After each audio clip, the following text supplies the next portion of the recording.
Hi, I'm Chris French. I'm with the Harrisonburg Rescue Squad.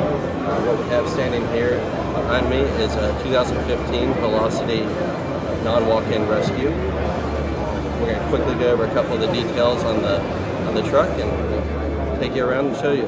The first thing that I want to show you on the front bumper here is CMW dual reels that has a hydraulic connection and an electric connection so that a hydraulic tool can be sitting on the front of the truck.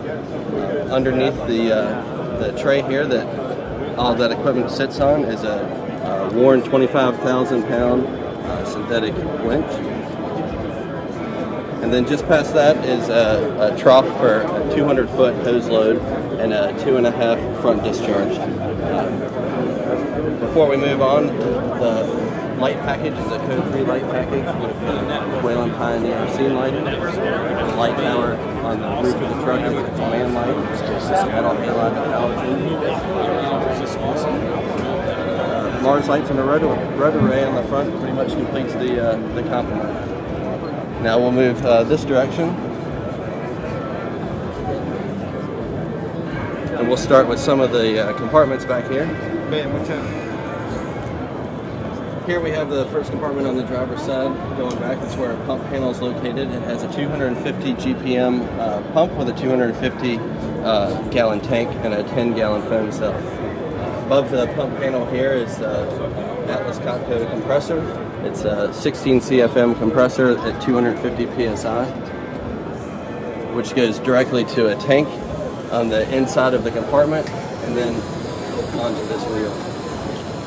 Beside the air reel, we have a typical electric connection and then two Genesis quick connect hydraulic reels that'll run the tools that will eventually be on the compartment down here on the bottom.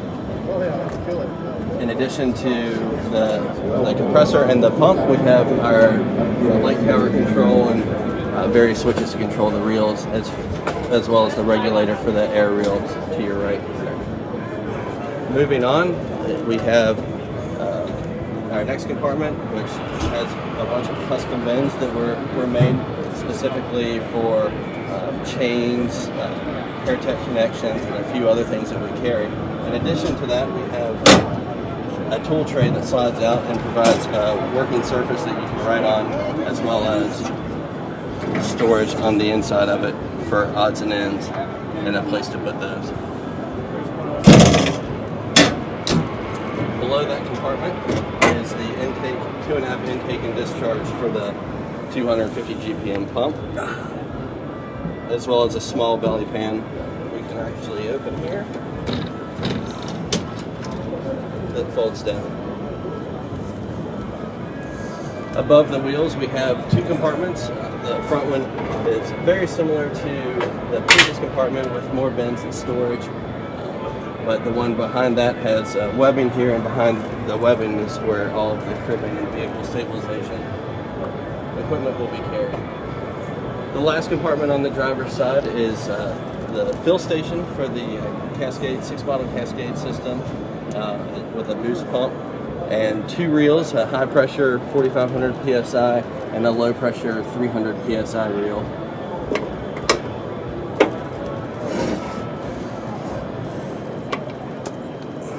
Before we move on to the back, a couple of other things you'll see on the driver's side is we have an awning that extends all the way out to provide a little bit of shade during training and inclement weather. On the rear of the truck, we have a fairly complex compartment that has a lot of stuff packed into a really small space. We have 4 slide-out trays, 2 very long ones, to store Paratech's equipment in these 2 trays. We have storage for a little giant ladder, an extension ladder, roof ladder, attic ladder. Stokes basket will be sideways, backboard, 4 pike poles, 6 ground pads, 2 trench panels, and long timbers for shoring and our flying raker system. Another thing to note on the back of the truck is the 3 receiver points that can be used. They're rated at 9,000 pounds.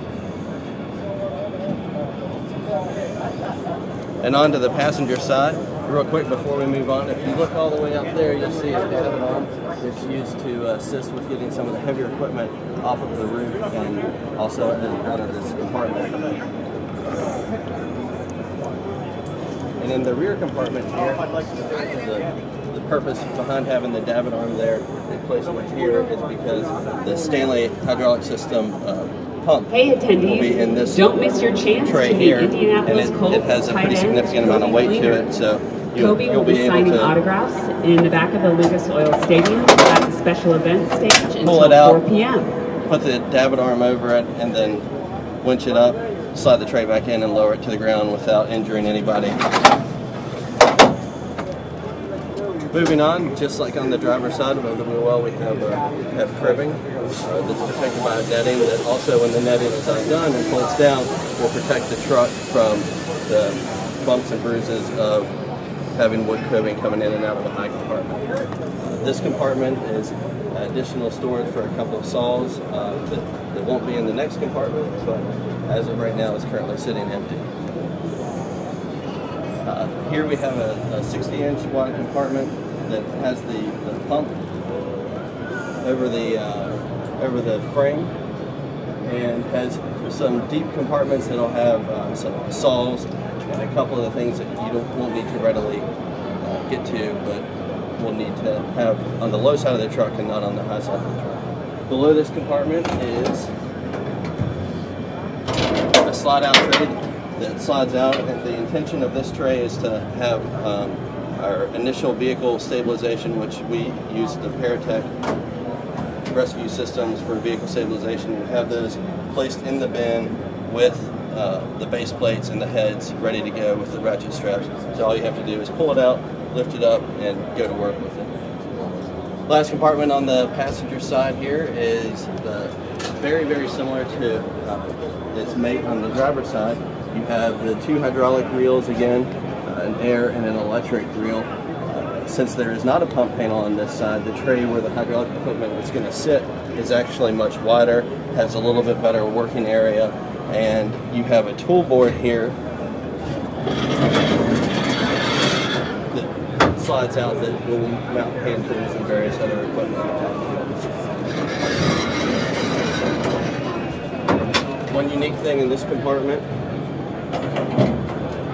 is right here against the front wall of the truck is a bunch of different holes for different size pickets and stakes that we use.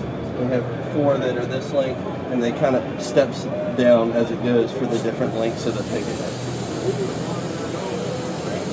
Yeah. And finally we come to the cab, and this cab is 100 inches wide, and it was designed with the intention of optimizing storage on the interior of the truck. There are compartments over top of every SCBA seat that are very deep and can store specific things for the person riding in that seat, and hopefully for future expansion we have that available to us. One thing that is unique about this truck that people don't typically see is if you pay close enough attention, you'll see that the passenger side has a seat here where the driver's side has a compartment that is designed for the driver's gear, and the thought being there that you primarily want your third and fourth person riding on the passenger side of the vehicle, and they have the ability to look out, and they're not as claustrophobic in a tight area if something were to happen. But on the driver's side, you still have the ability to have your gear and inside-outside access for everything that's located in that compartment. Moving forward, we have the officer's seat here. And if you look very closely on the dash, one of the things that is unique about this truck is that there is a parking brake control on both sides of the vehicle, as well as a speedometer mounted above the officer's head.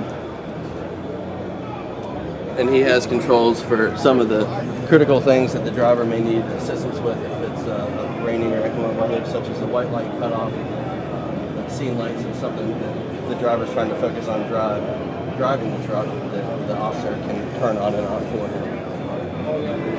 One thing I want to mention before we close here that we weren't able to do about getting up on the top of the truck that is unique to this truck, and you don't typically see is that the Cascade bottles actually are mounted beneath that light tower that you see sticking up there.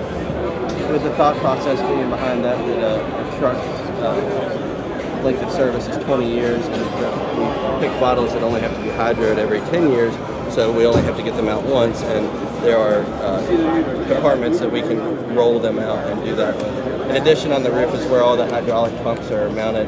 The compressor that I mentioned earlier is up there, and lots of storage. That's pretty much it. Access point for the foam cell and the water tank, and a few other access to get to the pump for any maintenance needs. But other than that wraps up our truck. On behalf of the Harrisonburg Rescue Squad, and definitely Pierce, thanks for looking at our truck. Hope you enjoy it.